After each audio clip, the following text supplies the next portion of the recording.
सुभान अल्लाह। एक तकरीर 10 मिनट की हो जाए, है कि नहीं? एक 10 मिनट की तकरीर आप समाअत फरमा लें। एक बेहतरीन खतीब, एक बेहतरीन आवाज के मालिक, एक बेहतरीन खतीब को आपके रूबरू कर रहा हूँ। सिर्फ 10 मिनट आप बर्दाश्त कर लें। उसके बाद एक नाज शरीफ होगी, उसके बाद जनाब झारखंडी बाबा को आप सुनेंगे। इसलिए सिर्फ 10 से 15 मिनट आप बर्दाश्त कर लें। मोहब्बत से पूरा मजमा हाथ उठा करके कहिए कितने लोग सुनना नहीं चाहते हैं। ये लोग सुनना नहीं चाहते हैं। सुभान अल्लाह। अब जो सुनना चाहते हैं वो दोनों हाथ को मजा में लड़ा कर कहते हैं सुभान अल्लाह। पिछुआ वाला तो नहीं उठा में था तो इतना मोटा लोग हरे हाथ नहीं उठाओ, बोल तो। हाँ, इसलिए हाथ उठा करके कम से कम सुभान अल्लाह तो बोल दीजिए यार। जो हाथ नबी के नाम पर उठता है उस हाथ में बीमारी पैदा नहीं होती है।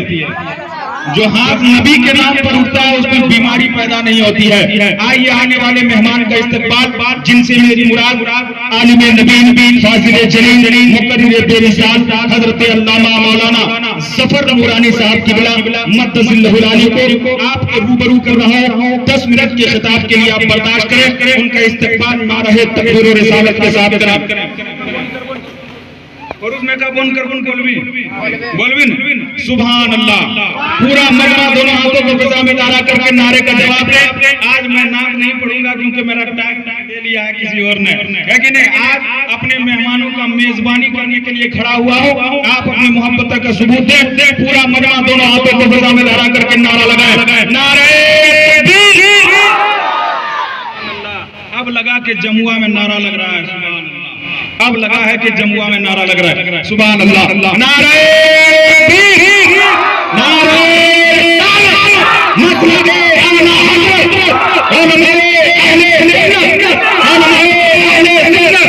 तुम दिन को रात कुफ्र को ईमान मत कहो। तुम दिन को रात कुफ्र को ईमान मत कहो। दर दर से फिरने वाले को सुल्तान मत कहो। जो भी मेरे नबी को कहे अपनी तरह बशर, तुम ऐसे मुनाफिकों को मुसलमान मत कहो।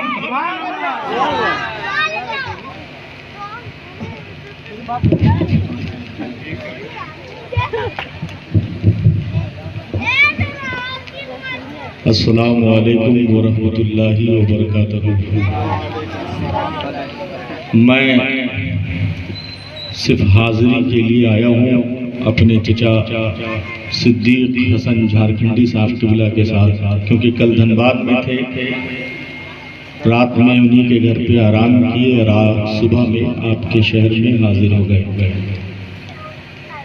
हज़रात, बाकी की तकरीरें अगर आप जो फिर कभी बुलाएंगे तो हो जाएगी, और अगर सुनना चाहेंगे तो यूट्यूब पे जाइएगा, मौलाना जफर नूरानी बोलिएगा तो कई तकरीरें निकल आएंगी, इसे सुन लीजिएगा। मेरी कोई तकरीर नहीं होगी और कोई मैं तमहीद भी नहीं बांधना चाहता। नहमदहू व नस्तईनुहु व नस्तगफिरुहु व नु'मिनु बिही व नतवक्कलु अलैहि। अम्मा बाद फ़अऊज़ु बिल्लाहि मिनश शैतानिर रजीम। बिस्मिल्लाहिर रहमानिर रहीम। वमा अरसलनाका इल्ला रहमतल लिल आलमीन। आइए दरूद पाक पढ़ें। अल्लाहुम्मा सल्लि अला सय्यदना व शफीअना व हबीबना व मौलाना मुहम्मदिन बारिक व सल्लिम। सलातो व सलाम अलैका या रसूलल्लाह सल्लल्लाहु अलैहि वसल्लम। आज एक हादसे का शिकार हो गए हम। बहुत जबरदस्त हादसा हुआ है। बड़े दिल में तकलीफ भी है, दर्द भी है, इसका इजहार नहीं कर सकते। जितने लोग यहाँ बैठे हैं, जितने नौजवान बैठे हैं, दिन भर में 100 रुपए का पुड़िया खाते हैं, आप चैन का गले में चैन पहनते हैं, 20,000 का मोबाइल चलाते हैं। ईमानदारी से बोलो, जिनकी बेटी है घर में, वो बेटी का बाप जो होता है ना, याद रखिएगा, बाप अपनी बेटी के लिए न जाने कहां कहां नहीं जाता काम करने का। ये सच्चाई है। बेंगलोर, दिल्ली, मुंबई जैसे शहरों में काम करता है, इसी शहर में रह करके काम करता है साहब। मगर याद रखिए, जब शाम को आता है ना घर, जब वो बेटी एक बार बाबा कह के पुकार देती है ना, तो बाप अपना थकान भूल जाता है। नौजवानों याद रखो, अपनी बेटियों को खूब पढ़ाओ और कोशिश करो कि अपनी बेटियों को अपने शहर में शादी दिया, दूर दराज में हरगिज मत देना, क्योंकि आज का मुसलमान इतना गिर चुका है कि बताया नहीं जा सकता कि लोग बेटियों को जला देते, बेटियों को फांसी लगा देते। आज जो हादसा हुआ है उसका इजहार तो नहीं कर सकता, पर दर्द है सीने में। मगर सुनो, इन नन्ही सी चेहरे को देखो थोड़ा सा नौजवानों, इन्हीं बेटियों के लिए तो आका करीम आए, वरना बेटियों का इतिहास उठाकर देखो, बेटियां जलाई जाती थी, बेटियां मारी जाती थी, बेटियों को जिंदा गाड़ दिया जाता था।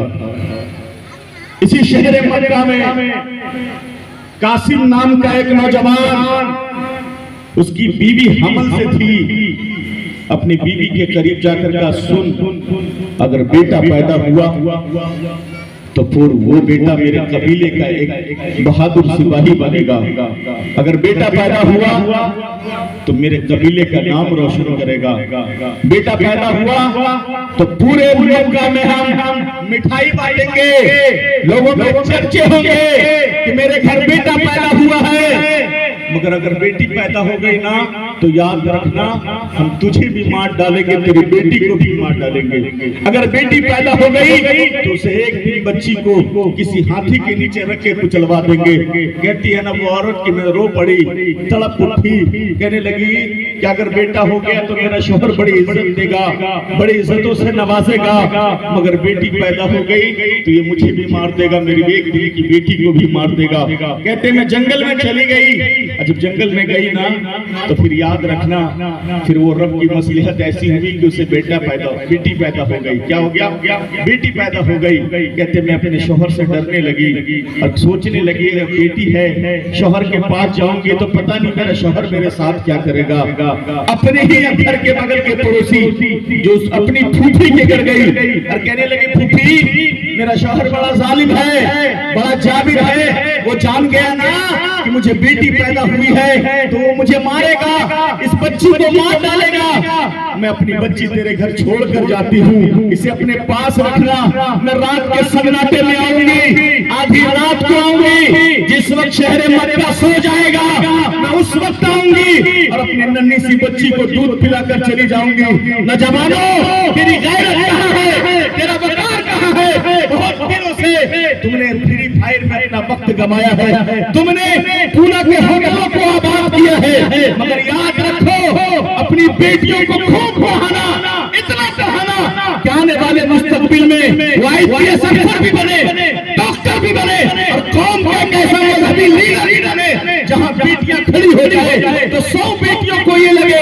ये मेरी मोमिन बहन है, मेरा इंसाफ करेगी, ये मेरी मोमिन बेटी है, मेरा इंसाफ करेगी, ये मेरी मोमिन माँ है, मेरी इंसाफ करेगी। लोगों अपनी बेटियों को कब तक जलाओगे? लोगों अपनी बेटियों को कब तक मारोगे? तेरी गैरत कहाँ है? सुनो, आधी रात को आती अपनी बेटी को दूध पिलाकर चली जाती, मैंने एक दिन दूध पिलाया, मैं 6 महीने तक दूध पिलाती रही, मेरी बेटी 4 साल तक की हो गई, मगर जमाने का जुल्म ऐसा था कि अपनी बेटी को कलेजे से लगाकर मैं उसे बेटी नहीं कह सकती थी, ये जमाने का दस्तूर था कि मैं उसे बेटी कहकर अपने सीने से नहीं लगा सकती थी। कहते हैं ना एक दिन मेरा शोहर शाम के वक्त में आंगन में बैठा हुआ था, मेरी 4 साल की बेटी मेरी पड़ोस में खेल रही थी, मेरा शोहर कासिम देख रहा था, तड़प करके देखा, कहने लगा अरे बेगम ये बेटी बड़ी खूबसूरत है, इसकी आंखें कितनी अच्छी है, इसके जुल्फे कितनी अच्छे हैं, बड़ी मासूम है, बड़ी प्यारी है, जब उसे उठा करके लिया मैं उसे अपने गोद में खिलाना चाहता हूँ। जब बेटी खेल रही थी तो माँ की कलेजे फट रहे थे, माँ के आंसू टपक रहे थी, कह रहे थे अल्लाह ये बेटी इसी की है, मैं बताऊं तो बताऊं कैसे, चिराग इसी का है, मैं बताऊं तो बताऊं कैसे। दिल तड़प रहा था, आंसू टपक रहे थे, दर दर कर बोली ये मेरे सरताज, मैंने एक रात 4 सालों से दिल में दबा कर रखी है, किस नन्ही सी खूबसूरत परी को, जिस बच्ची को आप गोद में खिला रहे हैं, ये किसी और की बेटी नहीं है, ये हमारी और तुम्हारी बेटी है, ये किसी और की बेटी नहीं है, ये हमारी और तुम्हारी बेटी है, ये किसी की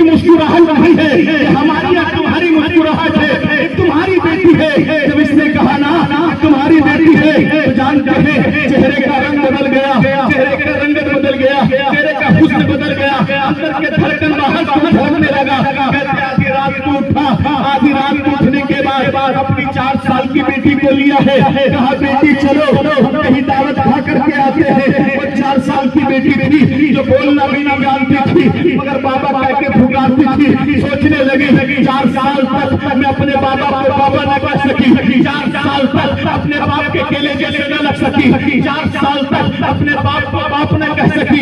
आज जमाने ने क्या एहसान किया है, आज मैं बाबा की बेटी में हूँ, आज मैं अपने बाबा के सीने से खेलूंगी, आज मैं अपने बाबा की गोद में उठना झूलूंगी।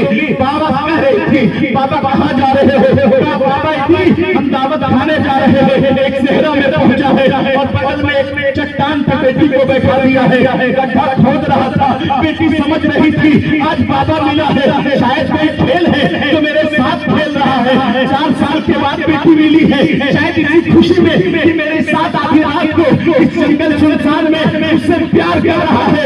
गड्ढा खोद रहा था और ये कह रहा था बाबा ये क्या कर रहे हैं, बाप जालिम बाप कह रहा था घर जा बेटी। फिर वो 4 साल की बेटी पूछ रही थी बाबा ये क्या कर रहे हैं, वो कह रहा था घर जा बेटी। वो बेटी समझ रही थी ये मेरा बाप है, जो 4 सालों के बाद इसने गले कैसे लगाया हो, ये मेरा बाप है, इसने 5 सालों के बाद मुझे सीने से सटाया हो, ये मेरा बाप है, जो 5 सालों के बाद बेटी कह के बुलाया हो। शायद मेरे साथ कोई खेल खेल रहा है, मगर उसी गड्ढे में जब 4 साल की बेटी को उतार दिया, उतार कर मटकी फेंकने लगा। वो बेटी तड़प कर बोल रही थी बाबा ये क्या कर रहे हो। अब तक तो बेटी समझ रही थी कि बाबा मेरे साथ खेल रहे हैं, बाबा मेरे साथ मजाक उड़ा रहे हैं। जब मिट्टी सर के तक पहुंच गई, दिल तड़प रहा था, आसमान की तरफ देखकर बोल उठी।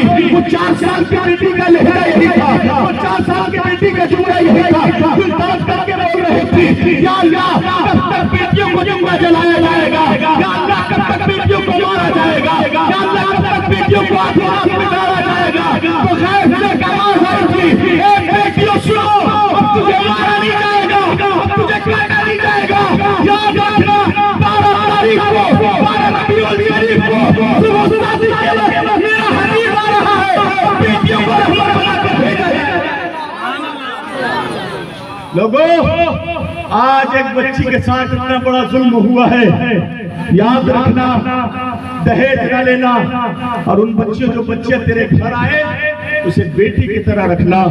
अपनी बेटियों को न मारो, अपनी बेटियों के साथ जुल्म न करो।